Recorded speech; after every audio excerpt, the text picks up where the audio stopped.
Welcome back. You know how I've been going through the bots on chess.com? I've also occasionally been playing the computer on Lichess. I hope I have this cropped correctly. I'm going to click to play the computer. I tried Stockfish level 1 and level 2. I didn't even go on a series with those because they were it was really easy. So I've been working with Stockfish 3, which feels like it's about my level. I've won a few, lost a few, but I decided to play one online. I'm going to click play computer, level 3, variant, time. No, we don't want unlimited, I don't think. Let's do real time. Wait, I didn't know there was a choice of unlimited. Let's do that. Okay. Yeah, I've been playing it with time. I didn't know there was a choice of unlimited. Okay. Let's try the Scandinavian. Okay. Knight to f6. And if they defend here, I believe the best move is to challenge with this and then take back with the knight to c3. Now I've developed two pieces for the cost of a pawn. And as well as having open or semi-open files for when I get my rooks over here. Before I move this pawn, before I move my e-pawn to get out the dark-squared bishop, I'm going to get out my light-squared bishop. I don't know if I should pin this knight. I'm just going to put it on f5. Okay. Then I believe I can play e6 to free up my light-squared bishop to castle. Or I could just move my queen and castle long. However, castling long does not look like the best idea since there are already two advanced pawns on the queen side. So I'm going to play e6 with the idea of getting out this dark squared bishop. Just for a second there, I worried about this move because that would effectively block in my dark squared bishop. Let's see. I suppose then we can pin that knight. Perhaps. See what happens. Okay. I can damage the pawn structure on this side before I castle. Don't know if that's the best idea, but I do know that if I don't do it now, a smart opponent would begin taking care of that pin. So it looks like the opponent is preparing to castle as well. So I'm going to go ahead and castle with the idea to bring this rook here behind this pawn. I think I'll go ahead and take that knight, or should I leave it? That is the question.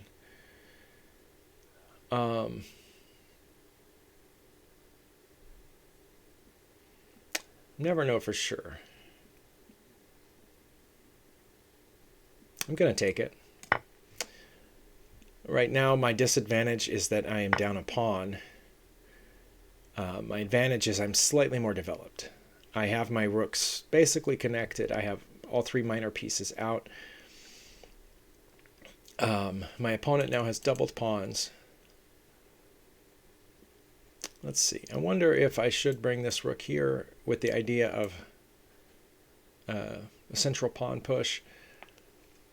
I also don't know if I should start working on something here.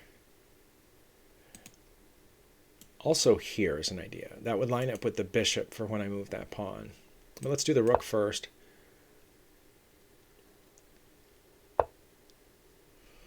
Okay.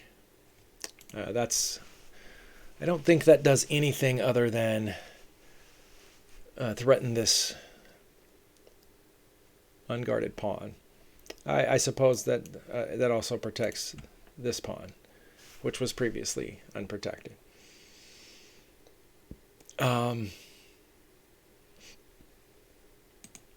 could put the knight on a5, which would threaten the queen and protect this pawn, but then the knight would be unprotected, you know, for something like this, and then I would have to move up this pawn to protect the knight, and then actually that might not be that bad. That might not be that bad. I was just thinking that if I did bring up the pawn to protect it at some point, the opponent could bring down this pawn to threaten mine. But I should perhaps stick with my original plan of pushing this pawn forward. They will have 2 guards on that square, whereas I will also have 2. So I'm going to do it. Okay, maybe that's why I shouldn't have done that.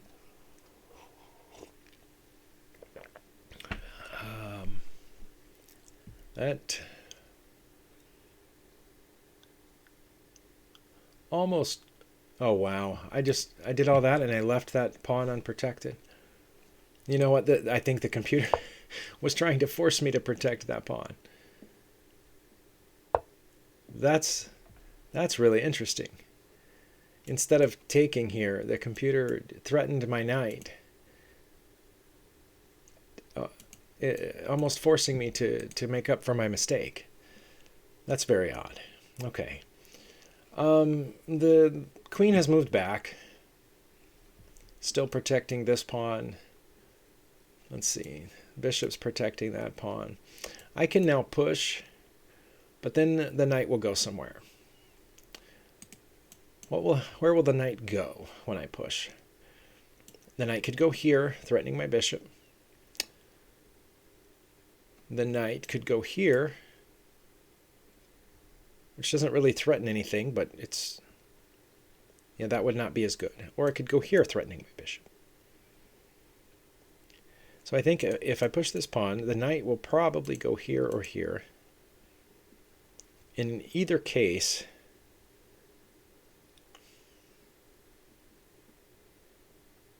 so maybe I'm not ready for that pawn push yet.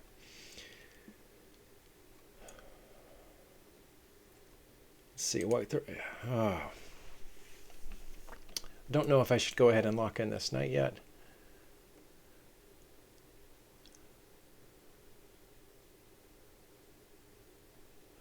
That would not only temporarily protect the knight, but it would protect this pawn in case the knight had to move at some point. And the knight wants to move at some point. The knight wants to go here once that bishop is gone. So, for example, if I eventually did do a pawn push and the knight went out here threatening my bishop, I could put my bishop here. And if we had a bishop trade, then that pawn would be unguarded. So I'm going to go ahead and do that, preparing for an eventual capture here. That knight went ahead and moved anyway, even though I haven't yet threatened it. That's interesting, because it does not have any real threats yet.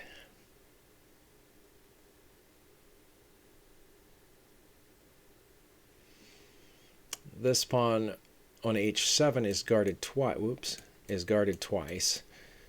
This pawn is guarded, but no, the bishop won't go here as long as my knight's in place. Okay. I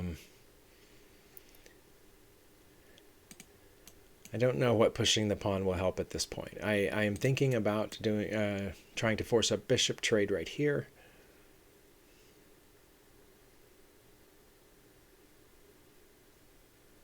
Still down a pawn, but that's what I'm looking at. If I can force that bishop to move away from guarding this pawn, then I will get the pawn back. That's my idea. Okay, it's still guarding the pawn, and now it is aiming here along with the knight. However, now I can push this pawn and force the bishop back, and I will get this pawn, I think. That's my plan. Okay.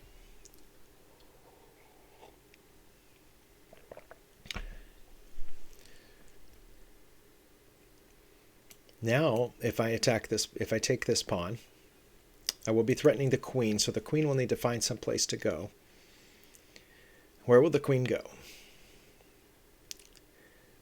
Basically, it can go anywhere on this file except where it is right now. So any of those squares it could go to.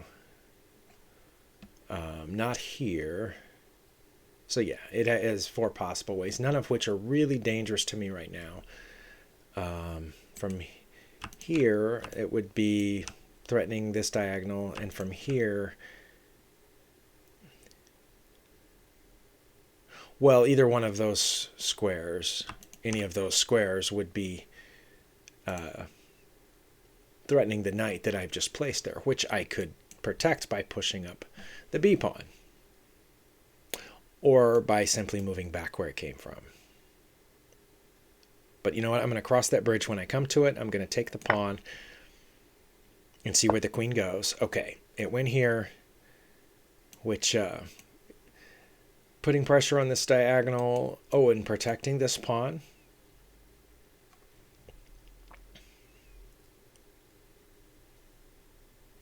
Can I back up a move?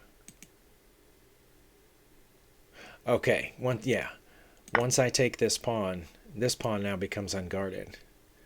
Okay, so that was a pretty good move on the computer's part. It threatens my knight, protects this pawn, and keeps me from moving forward my b pawn to protect the knight, which is what I'd originally said I would do. So, but no.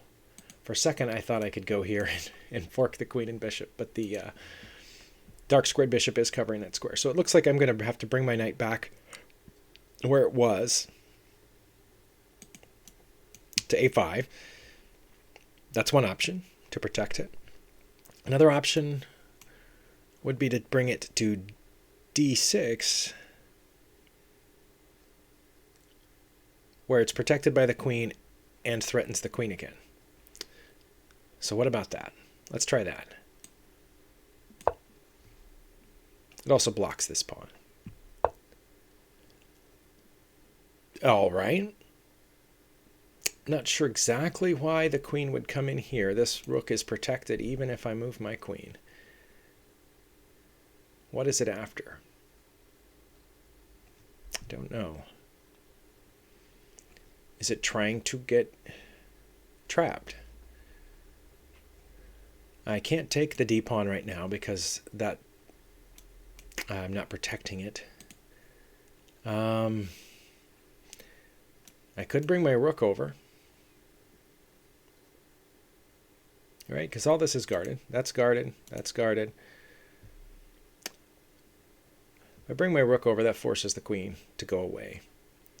And also threatens this pawn indirectly. Or really, I mean, skewers that pawn. So where's the queen going to go?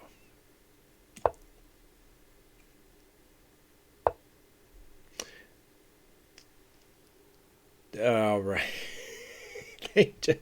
I'm taking it, right? That can't be a trick. I'm just taking the queen.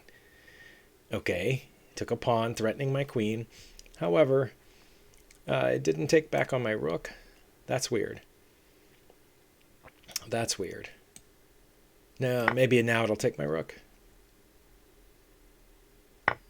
Okay. And I just have to be a little careful because I've given up a rook, but I have gained a queen. And I'm up a knight as well. Okay. I'm going to go after that, or I'm going to block that pawn. I was going to move the bishop anyway, probably to here to guard this pawn. It's not really hanging, but that seems like a good place. Or that's not a good idea, right? Bishop to e2 is not a good idea because it's just a one-move threat on this rook, which will then move over, and then where would I put the bishop? So let's put the bishop here in case I want to move this knight in a minute, which I do. I actually want to move the knight right there. Okay, they're protecting the pawn, but I want to go here to attack this and threaten the bishop. Okay, it moves back.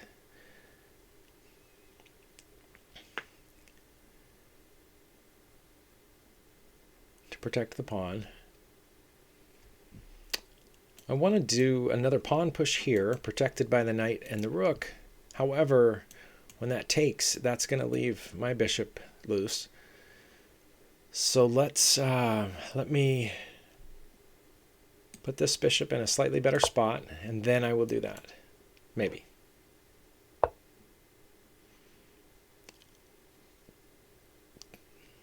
Okay, I guess I can see how that's an okay move. Threatening the knight, which is not protected at this moment. Where should the knight go? Or should I just push the pawn?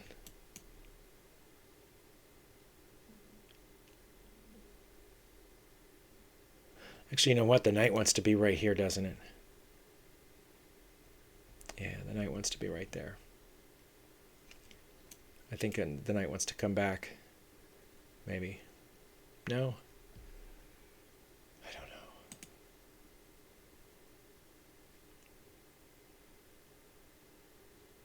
Yeah, the knight really doesn't have a lot of spots right now.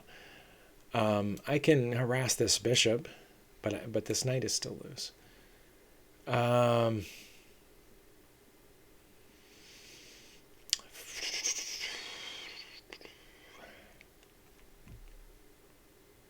I missing anything obvious? I mean, it would be nice to have a dark squared bishop there right now and go down this way, but I don't.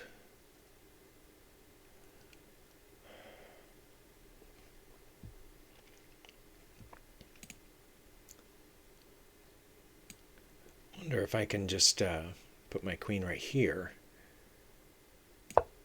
That protects an advancement square for the pawn and protects the knight. Okay. Now I can do this, I think. That's what I want to do. I just realized when that pawn advances, my rook's under fire. That's not a good idea. That's why I should have been blocking that pawn. Okay. Well, I might be getting my rook out of here in just a second. Ooh. Good move, Stockfish. Look at that. Not to mention the discovered attack that I just discovered.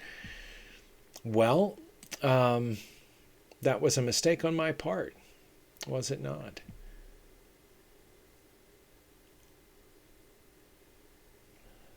And then my queen, my king, yeah, that would be mate. So I can't move my knight right now. Okay, well, I have definitely made a mistake.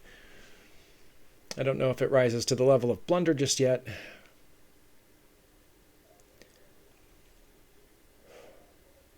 So I need to give my king somewhere to run.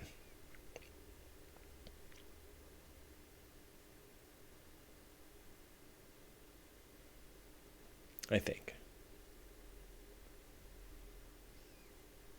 Or should I just move my king? No. If I move my king over, if that knight is gone, they have two pieces hitting that spot. My king can't do anything. Okay. I'm giving myself a spot to run away in case that happens. Okay. Yeah. They took with the pawn instead of the rook, which might have been a mistake. Now they've blocked in their rook. Okay. I like the idea of putting my bishop here and then my queen where the bishop is to hit that. But I also need to take care of this rook problem. That's a problem. What if I just move the rook over to right there? Okay, that's guarding that pawn. Maybe Stockfish was listening to me, but is that a threat? What if I put my queen on d3? This rook is unguarded and this pawn is unguarded. And when that rook moves, for example, if that rook moves back, then I can just take this pawn. And if the rook moves to protect that pawn, then I can take this one. Oh no, I should just put my bishop there. That doesn't do anything, so I win a rook for a bishop. Okay, now Stockfish is just glitching now. Okay. It's not going to be difficult at this point as long as I don't do something dumb like hang a queen. I have done dumb things before, so let's just move this knight here, discover check, and also the knight's hitting this pawn, which I'm going to take care of now. And I'm hitting that pawn with check. The rook covers this whole rank. So check, leaves one square to go to. And you know what? Let's just go ahead and get the other one down there, and this will be made. Okay. Thanks for watching. I don't want to make this video any longer than it already is. However, I am going to run the analysis. This Stockfish 14 on Lichess usually runs fairly quickly, just to give myself an idea of how well I did or how poorly. It says I made 3 blunders. I can't scroll that down far enough for you to see it, but it says I made 3 blunders, and so did Stockfish. But Stockfish also made 2 mistakes. I made the first blunder, and it was e6. I should have played e5, it says.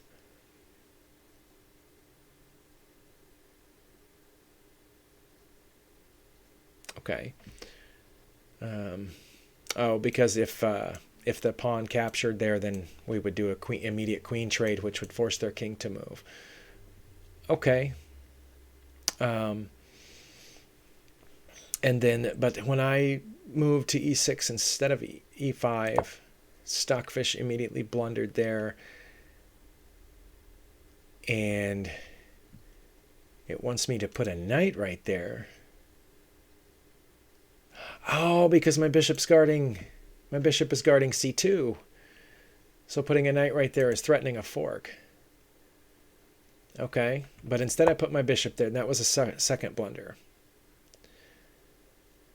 I don't know if that was a blunder as much as it was just an oversight. But, you know, Stockfish knows more about chess than I do. Okay, and then I made a mistake. No, the computer made a mistake here. Oh, because it should have taken the pawn that I left unguarded. Right. And at that point, I did the right move there. That was definitely the best move. And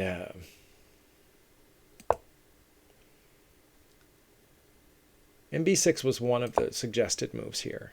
The one that I did. Okay. But then I blundered. No, the computer blundered there. It says it should have put the bishop there on g5. But then I blundered in response.